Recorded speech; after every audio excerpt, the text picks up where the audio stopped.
Ce n'est pas seulement en Haïti, ça arrive. Il dit, je le retrancherai, ça c'est Ézéchiel 14, oui. Ézéchiel 14, oui. Je le retrancherai du milieu de mon peuple et vous saurez que je suis Yahweh. Donc ce qui s'est passé hier, l'Éternel c'est lui qui est en train de se montrer. Nous on sait que c'est l'Éternel qui a fait ça.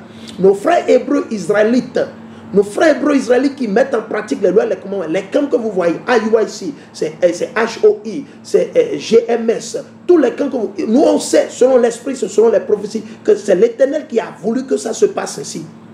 Même si c'est Esso qui a perpétré ça, même si c'est Esso, même si c'est l'ennemi qui l'a fait, l'Éternel lui a donné le OK pour le faire. Pourquoi? Pour pouvoir faire quoi? Pour pouvoir montrer. Pour montrer que c'est lui l'Éternel qu'on doit craindre. Et non les hommes, et non Esso. Le verset 9. Et si le prophète se laisse séduire, donc vous allez me séduire, vous allez me donner l'argent pour que je me taise, pour que je ne vous dise pas ce que l'Éternel a préparé vous faire. Non. Non. Et si le prophète se laisse séduire et qu'il prononce quelques paroles, c'est moi, Yahweh, qui aurais séduit ce prophète. Et j'étendrai ma main sur lui et je l'exterminerai du milieu de mon peuple d'Israël. Imaginez. Donc c'est comme si il y a eu tremblement de terre hier. Du coup, moi, je vais me taire. Au lieu d'aller dans la Bible, de faire sortir les préceptes. C'est ce que je suis en train de faire pour pouvoir parler à nos frères haïtiens. Judas, Benjamin, Lévite, Siméon et les autres. Les Taïnos, Arouat, nos frères, les 12 tribus. Vous vivez en Haïti, ce message vous appartient. Nos frères qui sont en Dominique, à côté d'eux, c'est la même chose. Ça arrive. Préparez-vous. Ne pensez pas que c'est seulement en Haïti. Donc notre devoir, c'est de vous ne pouvez pas nous séduire. Vous allez me donner l'argent pour que je me taise. Non. Non. Il dit, et si le prophète se laisse séduire, donc je ne vais pas me laisser séduire. Parce que c'est ce que l'Éternel dit. Et qu'il prononce quelques paroles, il a pris les vins de pot, on lui a donné un peu de sous quelque part, et il a dit, c'est moi, Yahweh, qui aurais séduit ce prophète. Et j'étendrai ma main sur lui et je l'exterminerai du milieu de mon peuple d'Israël. Moi, je ne veux pas être exterminé par l'Éternel. Donc, du coup, mon devoir, c'est de vous avertir. C'est d'avertir les 12 tribus d'Israël. C'est ce que je fais. Que vous l'aimiez ou pas. Que vous l'aimiez ou pas. Que vous l'acceptiez ou pas. Ils porteront ainsi la peine de leurs iniquités. Telle l'iniquité de celui qui interroge, telle l'iniquité du prophète. Donc, l'Éternel dit les deux. Et ceux qui ont péché, ceux qui ont les idoles et les prophètes qui vous ont déçus, je vais les exterminer. Ils vont tous partir. Donc vos pasteurs qui sont dans vos églises là, il faut les avertir que l'Éternel arrive pour les détruire. Ok? Ce n'est pas seulement Tibi Joshua. Non, ils seront chacun d'eux seront détruits. Aussi bien qu'ils vont vous enseigner les mensonges, les conneries, ils seront détruits. L'Éternel, il va les prendre, il va les exposer. Ok? Afin que la maison d'Israël ne s'égare plus loin de moi. Vous avez vu? Donc, ce tremblement de terre s'est passé pour que, vous allez constater, beaucoup de nos frères déjà, sur Facebook, Twitter et la liste continue, les plateformes, YouTube, ils ont déjà commencé par faire des vidéos, des enseignements bibliques là-dessus. C'est l'Éternel qui est en train de vous affliger. Retournez vers l'Éternel là. Ésaïe 9,13. Retournez vers l'Éternel. Il dit quoi? Afin que la maison d'Israël ne s'égare plus loin de moi et qu'elle ne se souille plus par toutes ces transgressions. Parce que nous sommes souillés. Haïti est souillé. Le Bénin est souillé. Nos frères au Nigeria, au Togo, nos frères noirs américains ici, ils sont souillés. Nos frères qui vivent en France, au Gabon et la Lesotho, tous souillés. Pourquoi? Ils sont dans l'idolâtrie, dans le christianisme, l'islam, le vaudou, la magie noire, magie blanche, connerie. Certains disent qu'ils sont Bouddha aujourd'hui. Après, ils font le yoga. Tout ça là, c'est de l'abomination. C'est des... Alors ils seront mon peuple et moi je serai leur Dieu. Oracle du Seigneur Yahweh. Donc c'est le seul et l'unique méthode qui va nous ramener vers l'Éternel pour qu'on soit à nouveau encore son peuple. La parole de Yahweh me fut adressée en ces termes. Fils de l'homme, si un pays péchait contre moi par révolte, comme qui? Haïti, le Bénin, le Nigeria, Jérusalem, Ephraïm, la Mexique, la Bolivie.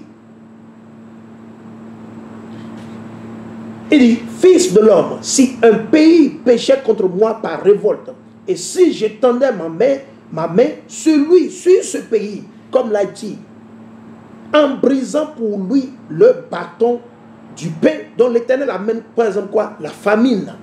Ok? Et si je lui envoyais la famine en exterminant hommes et bêtes, dont l'Éternel dit va envoyer une famine, c'est une épée. Ben, ça va tuer pour exterminer hommes et bêtes, et qu'il y eut ces 3 hommes au milieu de ce pays. Attendons, nous allons voir. Attendez, nous allons voir les 3 hommes. Et qu'il y eut ces 3 hommes au milieu de ce pays, Noé, Daniel et Job. C'est des hommes pieux. C'est des hommes parfaits. Noé, Daniel et Job. Ils ont été parfaits. Sont-ils les seuls qui ont été parfaits? Non. Ézéchiel a été parfait. L'Éternel a juste voulu utiliser ces exemples pour nous rappeler, pour nous ramener à l'ordre que, aussi longtemps que nous allons demeurer dans les péchés, dans le péché, dans nos transgressions, le vaudou, l'idolâtrie, le gris-gris, l'Éternel, il va toujours nous tuer. La seule chose qui va nous délivrer, c'est chacun doit travailler pour son propre salut. Votre père ne peut ni vous sauver, ni votre mère, ni le président de la République, ni votre docteur, ni votre médecin. On peut vous faire toutes les opérations chirurgicales ou quoi, ils ne pourront pas vous sauver. Le président au Bénin ne pourra sauver aucun Béninois. Je dis absolument zéro, nada, nine, nothing. Ok? Vous devez travailler pour votre propre salut. Je dois travailler pour mon propre salut. Mon papa ne peut pas me sauver. Mes frères ne peuvent pas me sauver. Mes soeurs ne peuvent pas me sauver. Le gouvernement, n'importe où, là où je vis, que ce soit le gouvernement français, canadien, ils ne peuvent pas me sauver. Ok? Ok? Donc vous devez travailler pour votre propre salut. Donc ces gens-là, ces prophètes-là, comme Noé, Daniel et Job, ils ont été parfaits. Ils ont travaillé pour leur propre salut. Ils ont eu la crainte de Dieu. Ils ont prophétisé. Noé a prophétisé pendant plus de 500 ans. Avant que le déluge n'arrive, les gens se moquaient de lui. Comme ils le font aujourd'hui, comme nos frères en Haïti le font, comme nos frères au Bénin, au Cameroun, au Congo, en Côte d'Ivoire, au Togo, au Nigeria. Ils se moquent de nous. C'est la même chose qui s'est passée au temps de Noé. Quand Noé prêchait, elle leur disait, repentez-vous, arrêtez, l'Éternel arrive. L'Éternel arrive. L'Éternel arrive. Ils se sont moqués de Noé. Daniel a prêché la même chose. Ils se sont moqués de Daniel. Job, même chose. Donc il dit, eux sauveront leur âme par leur justice. C'est quoi la justice? Nous allons dans Somme le chapitre 119 et le verset 142. Il dit, ta justice est la justice éternelle et ta loi est la vérité. Ta loi est la vérité. Somme 119, le verset 142. Donc on va continuer, il dit, eux sauveront leur âme par leur justice. Donc ils ne pourront sauver ni enfants, ni femmes, ni soeurs. Rien, ils ne pourront pas. Oracle du Seigneur Yahweh, le verset 15, Ézéchiel 14, 15. Si je faisais passer dans le pays des bêtes malfaisantes, des bêtes féroces, l'Éternel peut envoyer 10 millions de lions au Bénin pour tuer les gens. L'Éternel, oui. Ah ouais. Ne pensez pas que c'est seulement dans la brousse que vous allez rencontrer les lions. Non, non, ça là c'est faux. Ok. Ça là c'est archi faux. L'Éternel, vous ne comprenez pas l'Éternel. Vous ne savez pas de quoi l'Éternel est capable. Ce que l'Éternel peut faire. L'Éternel peut ordonner, commander 1000 lions qui vont descendre au Bénin. 1000 lions, vous ne pouvez pas les arrêter. Et ils vont saccager, tuer les gens, pas possible. Ah oui, l'Éternel, c'est lui qui contrôle.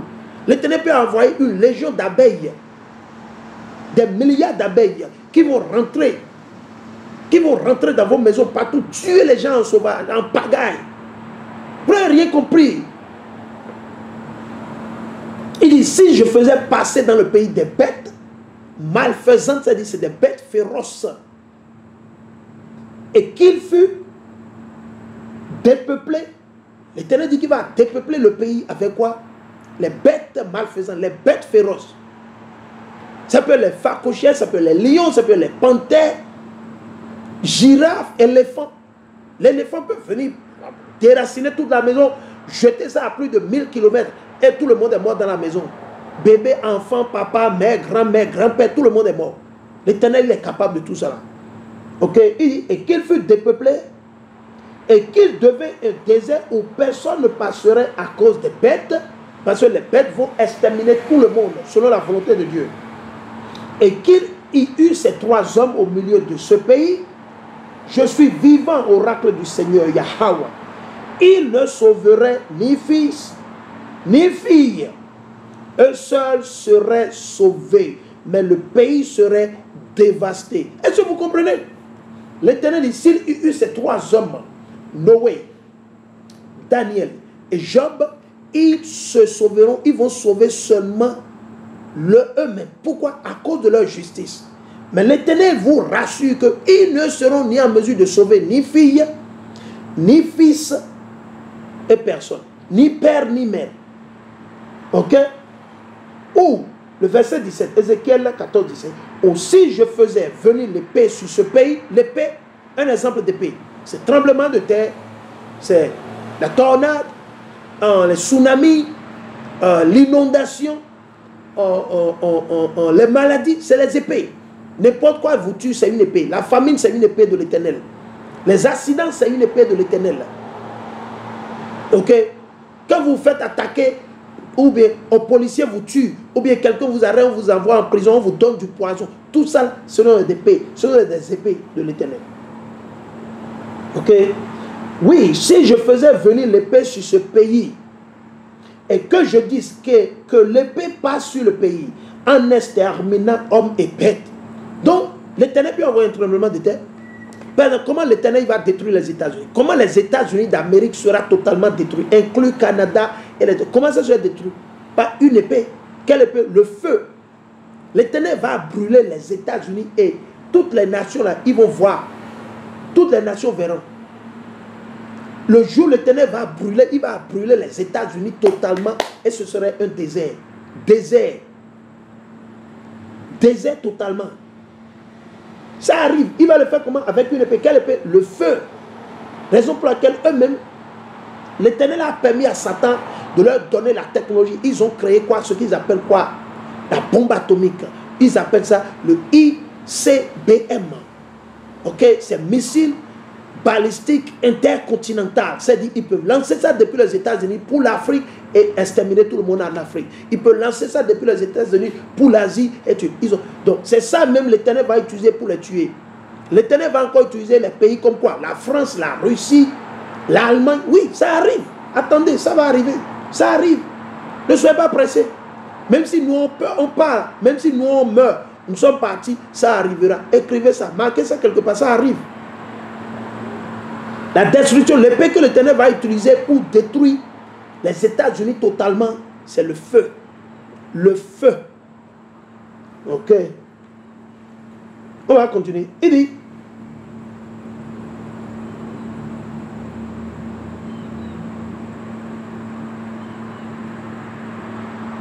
le verset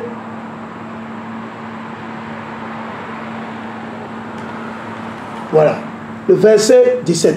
Aussi je faisais venir l'épée sur ce pays et que je dise que l'épée passe sur le pays en exterminant hommes et bêtes. Et qu'il y eut ces 3 hommes au milieu de ce pays, je suis vivant oracle du Seigneur Yahweh. Ils ne sauveraient ni fils ni fille. Eux seuls seraient sauvés. Seulement ces 3 hommes à cause de leur justice, à cause de leur droiture. Ou si j'envoyais la peste sur le pays, les maladies, comme la campagne qui est en train de passer actuellement, sur ce pays, et que je répandis sur lui mon courroux, dans le sang en exterminant hommes et bêtes, et que Noé, Daniel et Job fussent au milieu de ce pays, je suis vivant oracle de Yahweh. Ils ne sauveraient ni fils, ni filles, mais eux sauveront leur âme par leur justice. Donc, chers frères et sœurs, nous serons sauvés à travers notre justice. C'est quoi la justice de l'Éternel? Ce sont ses lois et ses commandements. Ce sont ses lois et ses commandements. Car ainsi parle le Seigneur Yahweh, même quand j'aurai envoyé contre Jérusalem Mais 4 châtiments terribles. Mais 4 châtiments terribles. Quels sont ces châtiments? On va voir. Il dit l'épée, tremblement de terre, ouragan, tornade, tsunami, les maladies. Il envoie les 4 châtiments terribles. L'épée, la famine, les bêtes malfaisantes et la peste, les maladies, en exterminant hommes et bêtes. Voici qu'il y aura un reste qui échappera, qui sortira de la ville. Donc, l'Éternel, il ne va pas tuer tout le monde en Haïti. Il va sauver un rescapé. Il y a un petit groupe qui sera sauvé. Des fils et des filles. Voici qu'ils viendront vers vous. Vous verrez leur conduite et leurs œuvres. Et vous, vous consolerez du mal que j'aurais fait venir sur Jérusalem, de tout ce que j'aurais fait venir sur elle. Ok, sur les 12 tribus d'Israël. Ok.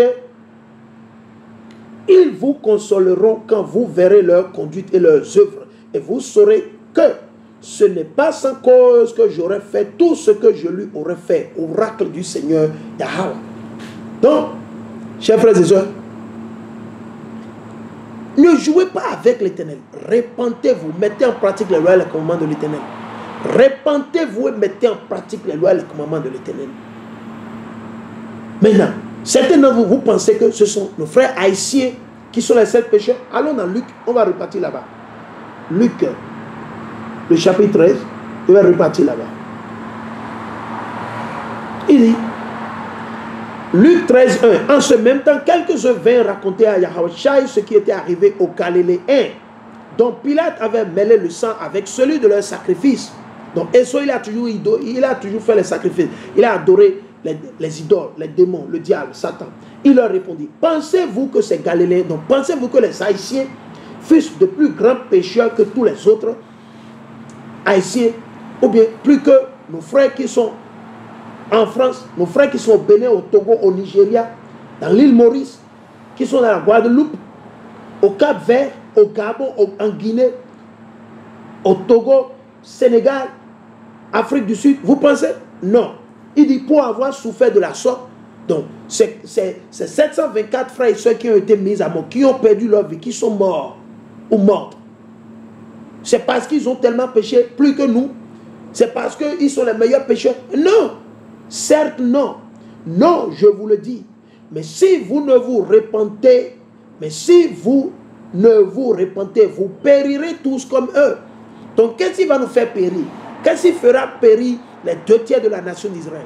Le péché, les iniquités, la sorcellerie, vaudou, gris-gris, corruption, mensonge, idolâtrie, l'homosexualité, la drogue. Et la liste continue. Parce que nous sommes souillés, ces choses nous souillent.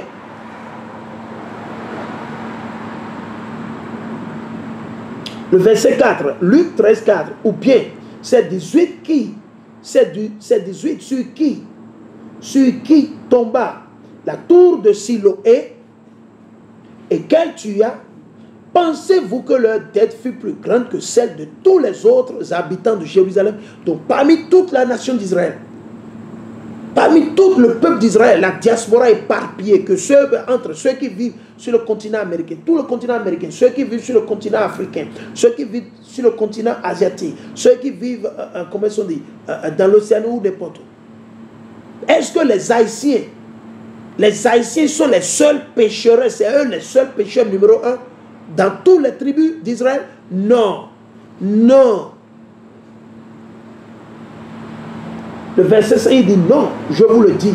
Mais si vous ne vous repentez, vous périrez tous de même. Ok? Et le verset 6, il dit aussi cette parabole. Un homme avait un figuier planté dans sa vigne. Un figuier planté dans sa vigne. La vigne, c'est Jérusalem. Le figuier, ce sont les 12 tribus d'Israël. Et l'homme ici, c'est l'Éternel Yahweh, le Dieu d'Abraham, d'Isaac et de Jacob. Yahweh Ba'Hashem Yahushua. Je vais relire. Un homme avait un figuier planté dans sa vigne. Dans sa vigne. La vigne, c'est Jérusalem. Moriah. Le figuier, ce sont les 12 tribus. Il vint pour y chercher des fruits. Donc, il est venu pour voir qui sont parmi nos frères qui vivent en Haïti, nos frères qui vivent dans la Guadeloupe, nos frères qui vivent dans la Dominique, dans la République dominicaine, ceux qui vivent en Guadeloupe, ceux qui vivent au Nigeria, ceux qui vivent au Ghana, ceux qui vivent sur le continent américain, au Canada, ils demandent. Ils viennent pour y chercher des fruits. Les fruits, c'est ceux-là qui se sont repentis, ceux-là qui vont se repentir et obéir à l'Éternel, mettre en pratique ses lois et ses commandements. Donc l'Éternel, il vient pour voir qui sont ceux-là qui se sont repentis, qui mettent en pratique les lois et les commandements de Dieu. Il vient pour y chercher des fruits. Et n'en trouvant point, il dit aux vignerons. Il dit aux vignerons. Le vigneron, c'est qui? Amashiach, les prophètes, les camps que vous voyez aujourd'hui qui enseignent la parole de Dieu. Il dit aux vignerons, c'est quelqu'un qui prend soin. C'est quelqu'un qui prend soin de tout ce qui est dans sa vigne.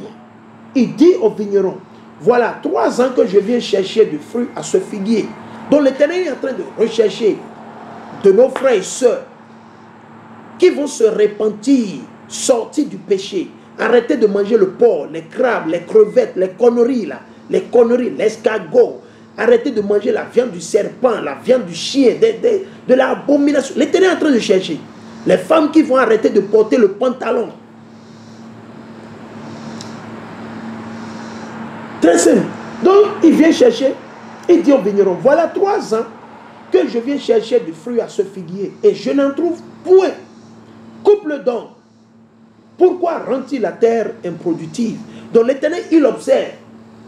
C'est comme beaucoup de nos frères qui sont tombés sur nos vidéos. Certains, ils ne veulent pas se repentir. Ils ne veulent pas partager les vidéos. Ils ont peur. Ils ne veulent pas, c'est lui, je ne veux pas, Ok, l'Éternel est en train de calculer. Peut-être vous donne 2 ans, peut-être vous donne 6 mois, peut-être vous donne 3 ans, 5 ans. Après ça, il va vous tuer. L'Éternel va vous tuer. C'est ce que nous sommes en train de dire.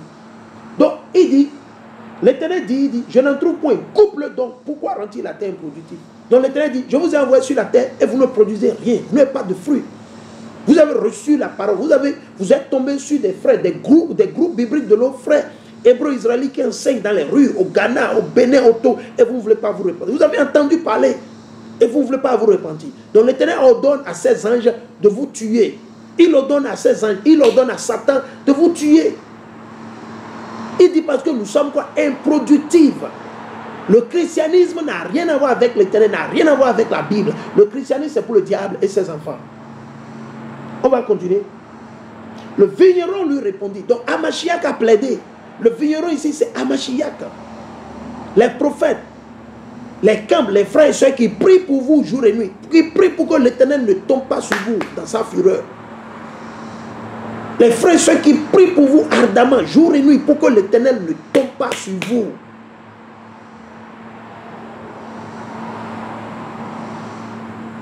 Ok? Il dit, le vigneron lui répondit, Seigneur, laisse-le encore cette année jusqu'à ce que j'ai creusé, et mis du fumier tout autour.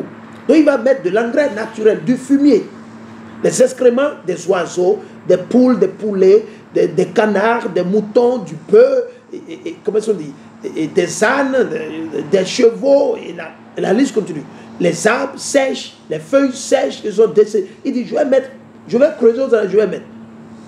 Ok, il dit, le vigneron lui répondit, Amashiach, les prophètes, nous qui prions, ceux-là qui prient, Seigneur, laissez-le encore cette année, jusqu'à ce que j'ai creusé et mis du fumier tout autour. Donc, le fumier ici, c'est quoi? C'est cette vidéo que je suis en train de faire.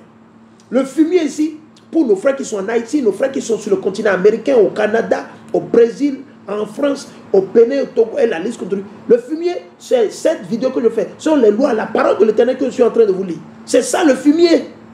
Peut-être certains vont se repentir avant qu'ils ne meurent demain, avant que l'Éternel ne les arrache dans 1 mois, dans 1 semaine, dans 5 ans, dans 10 ans, dans 30 ans, dans 40 ans, 50 ans, 60 ans, 70 ans, avant que l'Éternel ne vous prenne. Peut-être portera-t-il du fruit. Ensuite, peut-être, on ne sait pas. Raison pour laquelle nous allons prêcher. Comment je vais prêcher? Je ne sais pas qui va écouter, qui ne va pas écouter. C'est l'Éternel seul qui sait.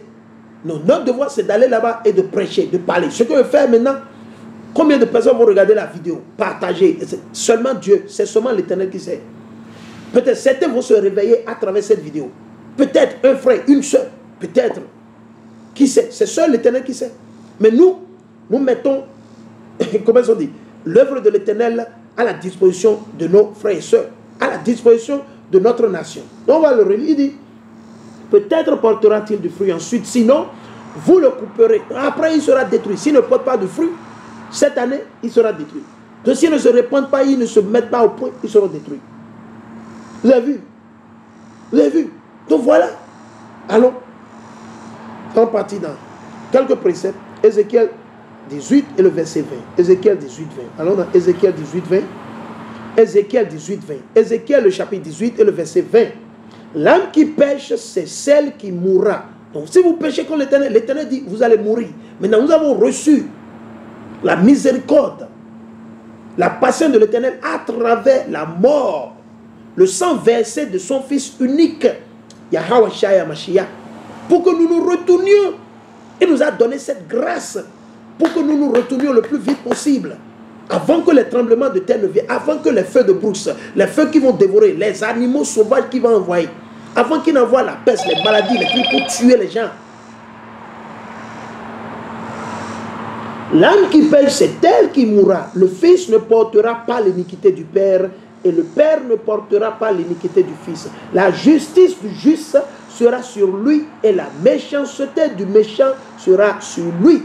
Très très simple. Ok, donc si moi je pêche, mon papa ne peut pas payer, je dois payer. Et si mon papa pêche, moi je ne peux pas payer pour lui. Lui, il doit payer pour lui. Si votre maman pêche, ou si ma maman pêche, moi je ne peux pas payer pour ma maman. Ma maman va payer pour elle-même. Ok, ok, on veut que ce soit ça clair.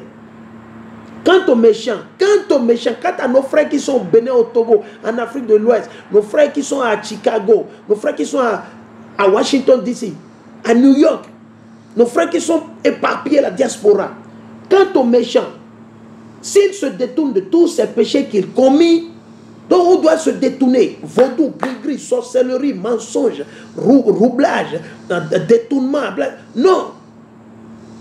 S'ils observent tous mes préceptes, les préceptes, la parole de Dieu, Genèse jusqu'à Apocalypse, Genèse jusqu'à Révélation, inclut le livre d'Apocryphe et les livres qui ont été enlevés, et agit selon le droit et la justice, Psaume 119 et le verset 142. Psaume 119 et le verset 142. Et s'il agit et agit selon le droit et la justice, il vivra et il ne mourra pas. De toutes les transgressions qu'il a commises, on ne se souviendra plus. À cause de la justice qu'il a pratiquée, il vivra. Donc, chers frères en Haïti, cherchez à vivre en pratiquant la justice et le droit, en aimant son frère et sa soeur, en mettant en pratique le loi et le commandement de l'Éternel.